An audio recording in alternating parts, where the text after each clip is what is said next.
Hello and welcome to Mythmakers. Mythmakers is the podcast for fantasy fans and fantasy creatives, brought to you by the Oxford Centre for Fantasy. My name is Julia Golding, and this is one of our sidecasts as we take an author's look at The Lord of the Rings. And we have reached chapter 2 in The Two Towers, which, because Tolkien divided the story up into 6 books, it's actually chapter 2 of book 3. If you're following me. Okay, so we had a very short chapter 1 compared to other chapters in Tolkien. So we're now back to his longer chapters. We cover a lot of ground literally and figuratively in this chapter. And I was thinking about how to describe this chapter. And I think there are 6 points I want to really draw out of this chapter. First of all is the structure. It falls into 3 parts, roughly.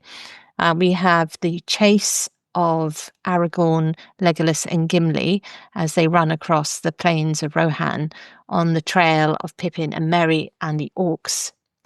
We also have a real insight into how Tolkien wrote this story. The image I have in mind is if you look at a beautiful tapestry, on one side it seems effortless, but if you turn it over, you can see how all the threads interconnect, and we'll be thinking about some of those interconnections. Another thing I wanted to look at was just clarifying some terms, which always puzzled me. And this time I bothered to go and look them up properly, and it's really helped. So I will pass that on to you. Then there's a highlight on a character, which I think Legolas really comes to the fore in this chapter in a way that he hasn't elsewhere. Perhaps we saw most about Gimli in Moria, and I think we get a lot of insights into Legolas in this chapter. And we get introduction to a new culture, which is Rohan. And finally, the last point is we get a little glimpse to one of our villains, Saruman, in a mysterious and not entirely explained way, which we'll reach at the end. So let's turn to the chapter. The first thing you'll notice is the extraordinary very first sentence. 2 words. Dusk deepened. Now, we have found that very often in descriptions, Tolkien is quite poetic and he loves alliteration. And that really caught me up short. I can't think of another chapter that begins with 2 words. I'll look out for it.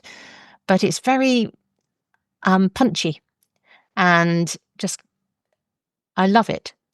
Very simple. But also it harps on this sort of alliterative use of language, which we'll see elsewhere. And that does fit with the culture they're going to, because the Rohan culture is the closest we get to a sort of Old English, Anglo-Saxon culture. Anyway, thought I'd just enjoy the very first couple of words. We have the first in this chapter of their decision trees of which direction to take. There are a couple of moments where they have to stop and think which way they're going to go. This is because they're starting off in a rocky land and the trails are not entirely clear to see. And what comes to the fore here is the harmony of the 3. Even though they may be disagreeing about ways to go, they have a way of working together, comrades in this together. It doesn't have the comic tone of the film. So it's quite good to do a reset here if you've got the film sort of foremost in your mind, because Gimli is played for comic effect. Here he has more seriousness to him, and that's seen in the way that they behave. So off they go on following the track of the orcs, and there's some wonderful moments in this journey they take. And I just wanted to read the drama of the sunrise. They do a sunrise in the film as well, which is one of Legolas's lines. That's actually the second of these sunrise. It's not this one. We'll come to that in a minute. But just think how beautiful this is as a piece of writing. So they're just on the trail. Turning back, they saw across the river the far hills kindled. Day leaped into the sky. The red rim of the sun rose over the shoulders of the dark land. Before them in the west, the world lay still, formless and grey. But even as they looked, the shadows of night melted, the colours of the waking earth returned, green flowed over the wide meads of Rohan. The white mist shimmered in the water vales, and far off to the left, 30 leagues or more, blue and purple, stood the white mountains, rising into peaks of jet, tipped with glimmering snows, flushed with the rose of morning. Wonderful, painterly, but also dynamic. It feels almost like the creation of the world, the colour coming into it. And that's one of the qualities that Middle-earth has. It feels fresh and newly minted, and this sunrise really captures that. Plus, it's a very useful way of laying out the terrain. There are several moments in this long chase sequence where they stop and look from high ground and see what lays ahead. Most readers will then flip to the maps and have a look exactly where they are, but you feel grounded, and that's part of the illusion of the reality of Middle-earth. But when I was reading this, the first thing that came to my mind is, what exactly is a league? I've come across it in fairy tales, and I've heard it so many times, and I thought, well, let's find out this time exactly how far that is. So I hope everybody else, if you don't already know, will enjoy finding this out. A league is roughly 3 miles on land and 3 nautical miles, which is slightly further, at sea. But another way of thinking about it, it's the distance a normal person could walk in an hour. So no doubt these 3 could walk faster than that. But if you think how far you can walk in an hour, that is a league. So when we hear that the White Mountains are 30 leagues or more on, it's 30 times 3, so they're about 90 miles away. So bear those facts in mind, because it helps to translate into our terms as we're finding out exactly how far they've gone. Of course, a league is a very helpful sort of term because it is archaic, slightly unfamiliar. It helps not take us out of the moment. It'd be hard to think of Middle-earth in kilometres, for example. It would just feel too Napoleonic or something. So the league is a useful measure. There's also a sense here from the chase that we get here. We get a sense of the emotional pull in another direction for Aragorn, which is the bigger theme of who he is. So in a way, this chasing after Merry and Pippin is a side mission, or that's how he sees it, though of course it is integral to the fate smiling upon their future. But he has a pull to Gondor, his promise to Boromir, so he and his own sense of his destiny. And this sense of this pull is expressed, as we're talking Tolkien here, in a song. I think we're to understand that this is a song he already knows, rather than composing on the spot, not quite like the Boromir song earlier. The thing to notice about this song is it harps on the emblems of Gondor again and again. This keeps coming up. It comes up in dreams, it comes up on flags, it comes up in courtyards, so that we establish very firmly the identity of Gondor. And it's little touches like that, the white tree, the winged crown, and so on, which help build the place even before we've gone there. So we get to hear the emblems. One of the things about this chapter, which is a bit similar to how Book 4 starts with Frodo and Sam walking on this Emyn stony ground, is it took me a while to actually grasp the geography. It is incredibly carefully described, but still it took me a while to a few readings to visualize exactly what they're doing. I found it helpful to imagine a place I've actually walked in and transpose it so that I could think of these rocky ledges and these shells and what have you. Tolkien clearly knows exactly what he's talking about, but it does take you can't speed read this. You have to actually sit and think about it, which is no bad thing. I mentioned we have a couple of moments where they stop and think. So we've got this high point, but we've got an interesting set of dimensions here, because we have looking up to see the eagle. So we've got the height, and we're looking across to see far in the distance, 12 leagues away, 12 times 3, 36 miles roughly, a great company on foot, which we understand at this point to be the orcs speeding away. So they're got a big head start. And we have a link to another thing which I said about we get to see more about Legolas in this particular chapter than we have to date. We get the hint here that he has keen eyes. But don't forget this eagle is also a link to Gandalf. So flipping over the tapestry, we're seeing the threads that connect from one thing to another, all seamlessly woven into the front pattern.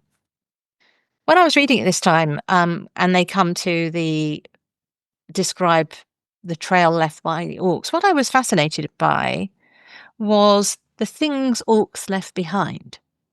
We don't really see much of orc culture. It's something that the Rings of Power have tried to do, which is one of the interesting things I think they've actually tried to do, and to humanize, in a way, orcs by having a father and mother and child orc, for example.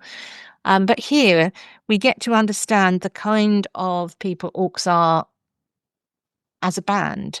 They've dropped food bags, rinds and crusts of hard grey bread, a torn black cloak, a heavy iron-nailed shoe broken on the stones. These are all very deliberately chosen details that set forward this idea of their food is rubbish, horrible food, iron, black cloaks, iron-nailed. So he's already setting the sort of idea of the artifacts of their culture. If you excavated an orc holding, you would find these kind of things.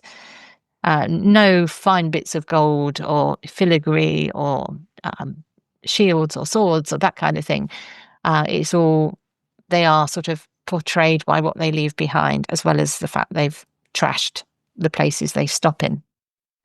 And that's a fascinating detail. So if you think about other cultures where we find what they've left behind, there are quite a few of them. So, for example, the Barrow Wights are living in burial mounds, and the fine jewels and the swords and so on of the Northern Kingdom tell you what kind of culture that was. So here we've got a little glimpse of the sort of archaeologically minded Tolkien here. It's a great detail. So we get down off this stony land and we reach the green of Rohan. And there's a nice description here of it feeling like the beginning of spring. Legolas actually finds it better than sleep. Ah, the green smell, he says. It is much better than sleep. Let us run. And when we think about the time period in this book, we're moving out of the winter phase of this book into the early spring, the sort of pre-spring, the change of the seasons. And it reminds us, of course, that we're heading to the 25th of March, so not that far into spring for where this story finishes. So we're getting a bit of compaction of time now. Things are speeding up. No more long pauses where we're in Lorien or places like that. And here we get a picture of them. They went in single file, running like hounds on a strong scent. So that's the three hunters, Aragorn, Gimli and Legolas running after on the trail. This is one bit in the film which I thought was done very well. Didn't think the place they chose was exactly correct. There are English landscapes that fit this one better. New Zealand is lovely, but Downs aren't quite like that. But I did like the sort of the way it was filmed with them running in this single file. So, well done, Peter Jackson, on that front. So when you're splitting up your story, how do you connect the different threads? This is back to my other side of the tapestry. I think it's absolutely fascinating the way this chapter is written. I'd really love to know in what order it was written and how many changes Tolkien made. So if he was just simply writing chapter by chapter, he was planning out ahead to what Pippin was going to do, because it is very carefully crafted. In these days of word processors, you just go back and change everything. Tolkien didn't have that. So it'd be fascinating to find out how methodical he was, or did he make details up and then think, yes, Pippin can do that? It would be lovely to find out. There's probably a scholar out there who does know. I will be looking out for that kind of detail when I'm reading secondary material about this book. But we get the first of these connections, which Pippin has fled the party of orcs. We find out in the next chapter it's Pippin. So we see his small footprints. He does it on purpose because he drops his brooch, hoping someone is following, though he's not sure anyone is. It's where hope prevails over despair. And you get that lovely line, not idly do the leaves of Lorien fall. Again, we've got some alliteration there. Idly, leaves, Lorien. You see the poetic side of Tolkien coming out. And we also have suspense here because we don't know what's happened to Pippin. So when he ran out, did he then get horribly punished for that? Or was only one hobbit escaped at that point? So what's happened to the other one? Tolkien is posing us questions which will keep us reading to find the answer. I mentioned that I feel this chapter brings Legolas more to the fore. We have had a few things said by him in The Fellowship of the Ring. Not that much. He's the most silent of the characters. But we do get here a sense that he is emotionally attached to the hobbits, which is rare because when you think about it, he doesn't tend to talk about his emotions very much. He says, "Come on, let us go. The thought of those merry young folk driven like cattle burns my heart." So yeah, he does like the hobbits. Newsflash. And I think it's partly because when you've got a company of 9 people, you're juggling lots of characters. So inevitably some get less time saying things. And now we've got an opportunity here for Legolas to come forward because he's one of 3. And you'll see there's much more we learn about him. So they cover 12 leagues that day. So remember the conversion? That's 36 miles. Furthest I've ever walked in a day is 20 miles on the Brecon Beacons. I'm not an elf. So 36 miles seems to me to be doable, but a long way. And they come to another decision point because they have to work out if they carry on tracking at night. And in a way, Pippin here has made the decision for them because they've discovered that there will be traces and signs that they have to look out for. So they err on the side of caution. Though Aragorn does say you give the choice to an ill chooser. He still feels as though he is the one who has caused the various disasters to happen, or he hasn't made the right decisions as he's gone along, though it does turn out to be, thanks to the presiding fate of this world, the right choices. Another thread here. Look out how Gimli mentions Frodo and the glass. It's done as I wish we had the glass to help us see, but it is a reminder of the other characters and the more important quest that they are supporting that's happening. So looking at it as an author, you're thinking, don't forget what the story is really about. When the characters aren't here, refer to them in a natural way just to keep it ticking away in our minds that we need to know what's happening to Frodo and to Sam. So they do sleep briefly, and when they wake in the dawn, I'm afraid there is an annoying side to Legolas, isn't there, which is the I told you so side. Um, so yeah, I mean, none of us are perfect. But when they wake up that next morning, Legolas is standing, gazing northwards into the darkness, thoughtful and silent as a young tree in a windless night. "They are far, far away," he said sadly, turning to Aragorn. "I know in my heart that they have not rested this night. Only an eagle could overtake them now." He was the one who wanted to keep going. So it's not quite I told you so, but I think it's implied. And then there's a hint here of the last point I wanted to mention about the presence of Saruman. And it's expressed like this: "There is some will that lends speed to our foes and sets an unseen barrier before us, a weariness that is in the heart more than the limbs." So this is Aragorn expressing how difficult he's finding this tracking job. Legolas agrees that that's what's going on, but we do get a sense of a malign magic, a presence, a force, however you like to express that, in the land, which prepares the way for the much more developed form of this that we will see eventually in Edoras and what's happened to Theoden. So this second dawn is the one where we get a red dawn. It's the third dawn, sorry. It's the third day where they get a red dawn. And there's a mood change here. So we've had the 3 days of the chase, and on the third day, Legolas wakes him up with a "Awake, awake, it is a red dawn." He doesn't say that line about blood has been spilt this night or anything like that. That's a addition in the film. He says instead, "Strange things await us by the eaves of the forest. Good or evil, I do not know, but we are called." So we had one sense of a malign presence forcing them back, slowing them down, but Legolas is saying there is another force. Is this a moment where Gandalf's coming into the area? Is there a hint here that a different force is entering the picture? Could be that. But certainly there is a sense of not exactly optimism, but energy, I think, is the best way of putting this. So on they run. There's a description here of the three of them running. Or, in fact, this isn't the first of the descriptions, but this particular one, it's on page 31 in my edition, actually helps establish the different characteristics of the races. So I do want to underline that it isn't comic. The dwarves aren't put there for their laughter value. They were going slowly now, and Gimli's back was bent. Stone hard are the dwarves in labour or journey, but this endless chase began to tell on him, and all hope failed in his heart. So it's actually almost like a mental state as well as a physical state. Aragorn walked behind him, grim and silent, stooping now and again to scan some print or mark upon the ground.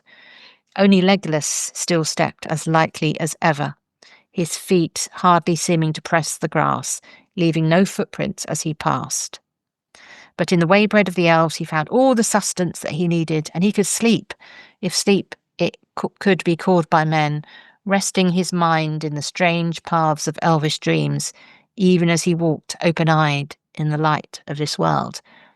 So we get a sense of his other nature, his otherworldly nature, and the idea that the elves are always partly in some other place, some other world. And I think we've had hints of this. There was a discussion about time when they were on the Great River that Legolas has with Frodo. But again, we're getting the sense of Legolas as being more elf, less, we're not taking him for granted as a companion. We're seeing more of the elven side of Legolas. And of course, he's a long way away from any other elf characters as well, which makes him stand out. After having been Legolas being the one who's most disappointed that they've sort of lost the opportunity to catch up, he in this day is being the most positive. He says, "Reed oft is found at the rising of the sun." Reed, that's an old English word, means wisdom. If you've heard of the old Anglo-Saxon king called Ethelred the Unready, he doesn't mean he didn't get ready for, going to work on time. It meant that he was unwise, unread. So reader means wisdom. So wisdom is often found at the rising of the sun. There is a word here that I thought might be helpful to gloss. So they've moved into an empty space. They're surprised they don't meet more farmers, herdsmen, and so on. We find out the reason why in a minute. But the word used for this is the word wold, W-O-L-D. There are places in the UK that have wold in their title. So it is, again, an old word, and it means a high, uncultivated tract of land. So more like a moor is in that kind of idea. So I thought that would help just to tell you what a wold is. And we get, when they're standing up there looking ahead, they get this moment that I certainly enjoy, and I think many of you probably will do, which is when they see the riders of Rohan riding towards them. And Aragorn's shown that he has this skill of listening out for when he's tracking, which is an interesting skill. I think it's the first time we've seen this in use. Pretty sure it is. And it might be any time he does it, but it probably works in these areas of large, uncultivated land like this. Probably works better as a skill. But anyway, he says many eyes, many riders on swift steeds coming towards us. And then Legolas goes, yeah, that's right. There are 105, yellow is their hair, and bright are their spears. Their leader is very tall. And wow, And that makes Aragorn smile. Keen are the eyes of the elves, he said. And then Legolas has this wonderful dismissive line. He says, well, it's only 5 leagues distance, 15 miles to you and me. A lovely little bit of humour, but also I think we all enjoy seeing Legolas flex his elvenness. They take the decision to sit down and wait, and this gives them a chance to have a brief discussion about who is coming towards them. So one of the things you want to do as a writer is not spend too much giving information in great slabs. So you can do it in discussions like this. It's much easier. We have heard of this culture before. If we cast our mind back to the Council of Elrond, it was one of the details in that. Gandalf was telling his story, so we've had a bit of an introduction. But here we get a potted history, like a couple of lines about their history. He calls them true-hearted and bold, and obviously wedded, their culture is the horse culture.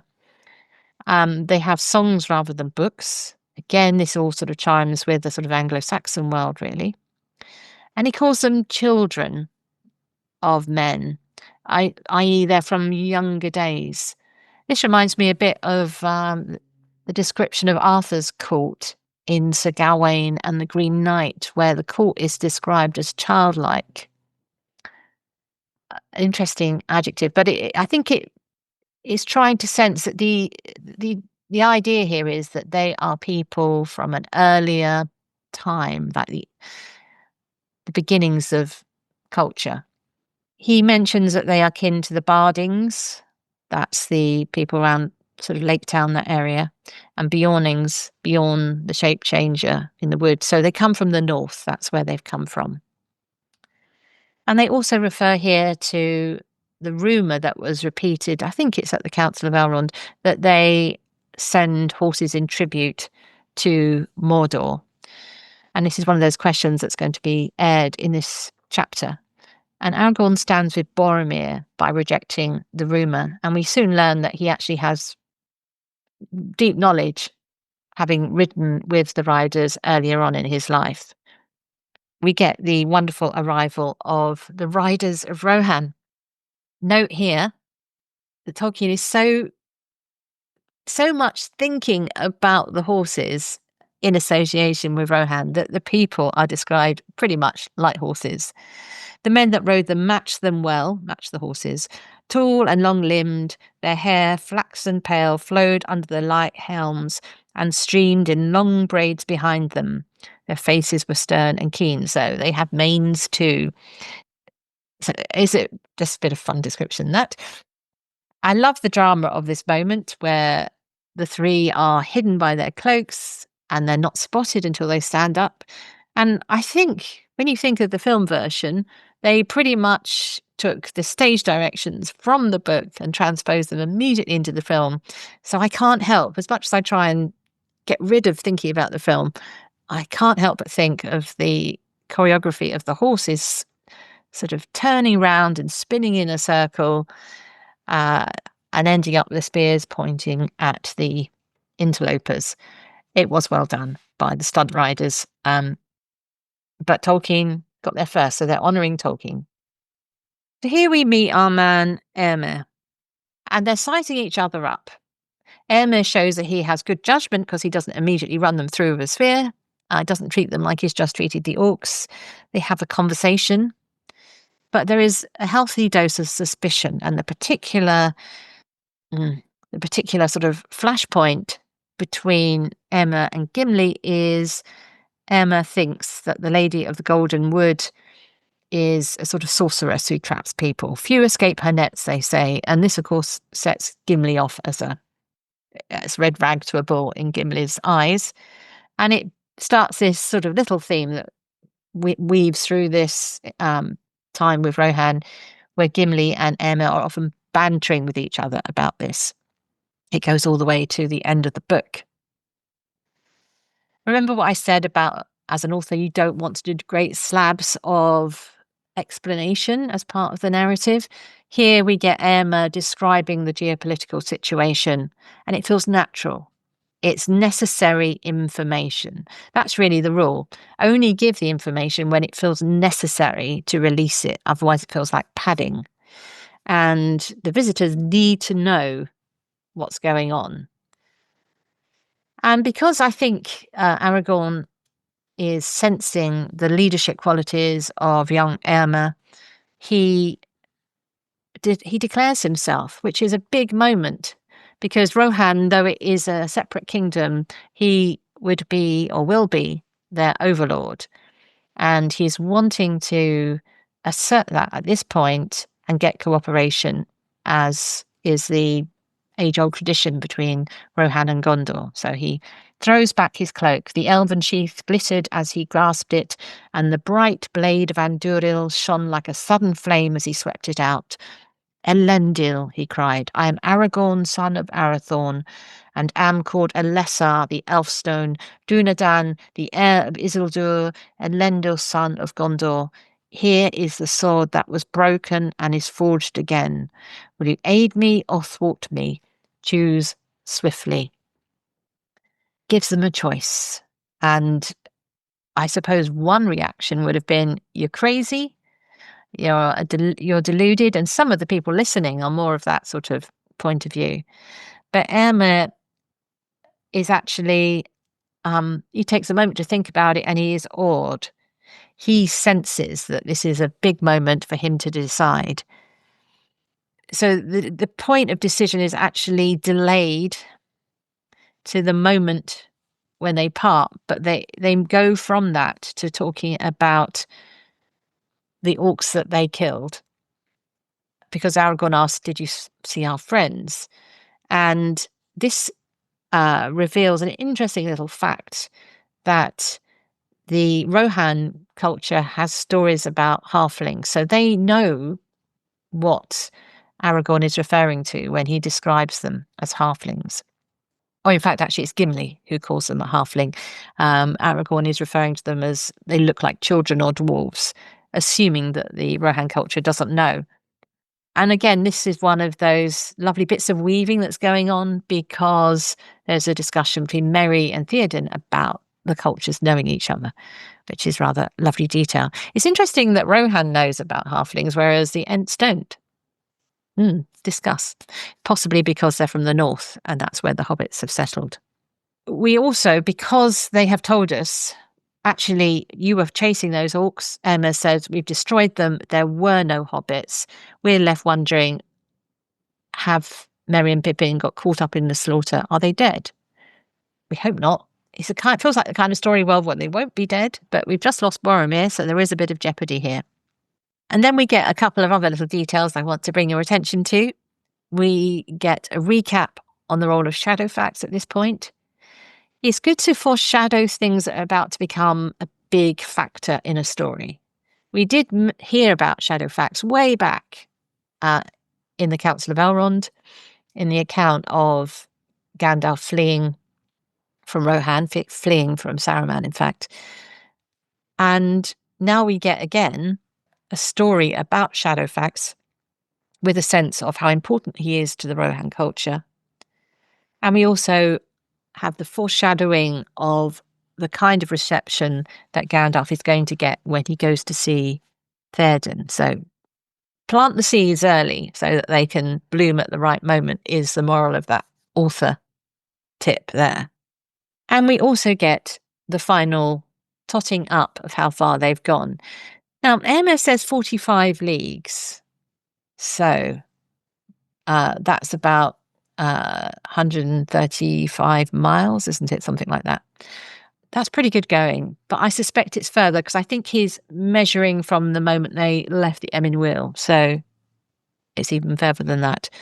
But that's quite nice to actually have a distance put on it, and it's why you can draw pretty accurate maps of Middle-earth as a result, because Tolkien has more or less paced it out in his own mind. We also have another tying off of a thread. So turn over your tapestry, look at the back. We're tying off the thread about the tribute paid to Mordor. Emma explains that it's nothing like that at all, that actually they've been raided and their horses have been stolen. When you understand how deeply they care for their horses, you'd understand they wouldn't hand them over to the enemy. But Éomer is the one who starts to sound the note very clearly that it is Saruman who is their foe. It is ill dealing with such a foe. He is a wizard, both cunning and Dwemer crafty, having many guises. I think this was one of the lines they kept in the film. Dwemer wasn't explained in context here, not explained in the film. But looking it up, Dwymor is an Old English word meaning illusion or sorcery. So that's rather nice. I think we should bring that word back. That when we talk about illusions, we can talk about Dwymor. I have to try and use that somewhere myself. And he hints ahead to the troubles happening Edoras. And unless you've got a very good memory or read it a zillion times, like many of us have, we won't know or hardly remember that the reason why Gandalf had such a rocky reception was because of an advisor to the king, and the king himself being hostile. But this is a reminder, so we're ready for that encounter that's going to happen in a couple of chapters' time. We get here an account of the battle from the point of view of the riders of Rohan. This is interesting because we get the battle again from the point of view of the hobbits. So we're playing around with the timeline here, but it's fun to read it first from the point of view of the victors. So we know when we reach the Pippin and Merry part who's going to win, but we don't know how they survive. So you don't tell us everything. We just get the broad outline of what's happened in that battle, because from Pippin and Merry's point of view, they sort of see bits, shadows, moments, arrows coming out of the dark. So it's a clever way of explaining a little skirmish like that. We also have one of those wonderful moments when Tolkien shows his wisdom. I hadn't thought about this one, but it's a bit similar to the moment that we get when Gandalf tells Frodo, all about how all those who live through those times, all you have to do is decide what to do with the time. That phrase, which happens right at the beginning of Fellowship of the Ring. Here is a similar sentiment, but this is a discussion between Éomer and Aragorn, where Aragorn is showing his wisdom. And Éomer's question is, how shall a man judge what to do in such times? Aragorn's answer is really wise. As he has ever judged, good and ill have not changed since yesteryear. So I'm writing this at a time where a lot of humanitarian, loving, generous instincts are being ignored in the sort of international politics of things. Political violence, national violence, all sorts of things are going on. It's the world we're living in. And actually, it's very good as a way of saying, what should we do at these times? We should judge as we have ever judged. Our values should remain steady. Good and ill have not changed since yesteryear. Just because the person doing the evil may look different, what they do should still be judged by the same, not excused, judged by the same yardstick. And this is where Éomer shows his worth by his choice. He's not given a choice to reject the ring, which was the other way of judging character that we see in this book. He risks his own status at the court by deciding to help the three hunters by giving them horses. We can sort of firmly locate him amongst our heroes. And there's a lovely moment here, again, which foregrounds Legolas and his nature and his choice to how he rides, which is where he takes off the bridle of the horses given. Arod was his name, but Legolas asked them to take off saddle and rein. I need them not, he said, and leaped lightly up. And to their wonder, Arod was tame and willing beneath him, moving here and there with but a spoken word. Such was the elvish way with all good beasts. Gimli was lifted up behind his friend, and he clung to him, not much more at ease than Sam Gamgee in a boat.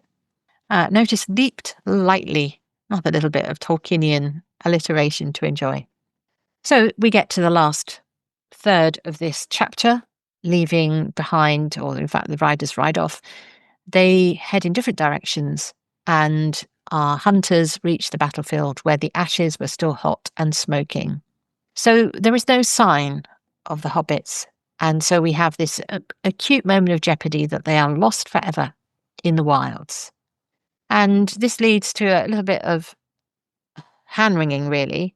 Gimli says, oh, perhaps they should never have come on the journey, that sort of sentiment. And we get another piece of wisdom here from Aragorn. He's really coming to the fore here as a new fount of wisdom. He says, there are some things that it is better to begin than to refuse, even though the end may be dark. I think this is often, when you think about people who resist under totalitarian regimes and those sorts of people, it's something's better to begin, even though the end may be dark. It's better to be that person than the collaborator. It's better to be the brave person who fights for or tries to defend what they believe in, even if it fails, than the person who acquiesces. So resistance is what Aragorn is counselling. Resistance to inactivity. Do it. Do what you think. Take the risk. And the last part of this chapter happens under a chestnut tree. Now, I wanted just to highlight this because as part of our excavation of this book, you get little moments which the film has never touched. And this is one of them. And I wanted to mention the chestnut tree because my mother-in-law, who has passed away now, she absolutely loved this section and she talked to me about it. She mentioned particularly the way the brown leaves of the chestnut tree now stood out stiff and rubbed together like many cold, cracked hands taking comfort in the warmth. If you look at a chestnut tree that has a few leaves remaining on it, because remember this is the far end of winter, they're all wrinkled up. They do look like hands. So it's picking up something about chestnut trees very economically, but also hinting here of the way trees have personalities. And that's an important thing to bear in mind when we enter Fangorn. But before we get to meet the Ents, we do have a moment to reflect on what it is about Fangorn that might be hidden there. And again, songs come to the rescue when written records have no mention. Legolas says, I have heard nothing of this in my own land, save only songs that tell how the Onodrim, that men called Ents, dwelt there long ago. For Fangorn is old, old even as the elves would reckon it. I do wonder why elves haven't wandered down. It's not that far. And I'm sure Galadriel and Celeborn know about it. So Legolas, it's about time you get to know it's not that far away from your woodland realm. Don't know how many leagues it is, but it's not so very distant. Anyway, we're going with the fiction that they don't know what's there because that's more exciting. And but we've got the hint that prepares the way. And then we get the final part, which is we've been told by Éomer that Saruman is often seen in different guises. And here we get a mysterious moment when they're on the watch. Gimli is sitting by the fire and suddenly he looks up. On the edge of the firelight stood an old bent man leaning on a staff and wrapped in a great cloak. His wide-brimmed hat was pulled down over his eyes. Now, they don't attack him, they challenge him or invite him, trying to work out who he is. And at the same time as this is happening, the horses are running off with making a happy sound. They're fleeing, but they seem to be happy to flee. That's explained in a future chapter. I'm not sure that the identity of this mysterious old man is ever totally explained. I'll look out for it on this read through. Because here, when someone says, I think it was Saruman, Éomer said he walks about like an old man hooded and cloaked. Aragorn says, oh yes, but he had a hat. And what wizard do we know who wears a hat? But I got a feeling, if I remember this detail correctly, that Gandalf says it wasn't him, which means it must have been some kind of projection or person, some sort of presence of Saruman. Anyway, let's see if we can clear up that mystery as we do a very careful read through at this point. And so our heroes are left high and dry. They're in the middle of, on the edge of Rohan, aren't they? Just by the eaves of Fangorn with no horses. And the horses they'd promised to return, so that's a bit embarrassing for them, added to that. And they haven't found Pippin and Merry, so we have to wait to the next chapter to find out if our two Hobbit characters have survived their horrible time with the orcs.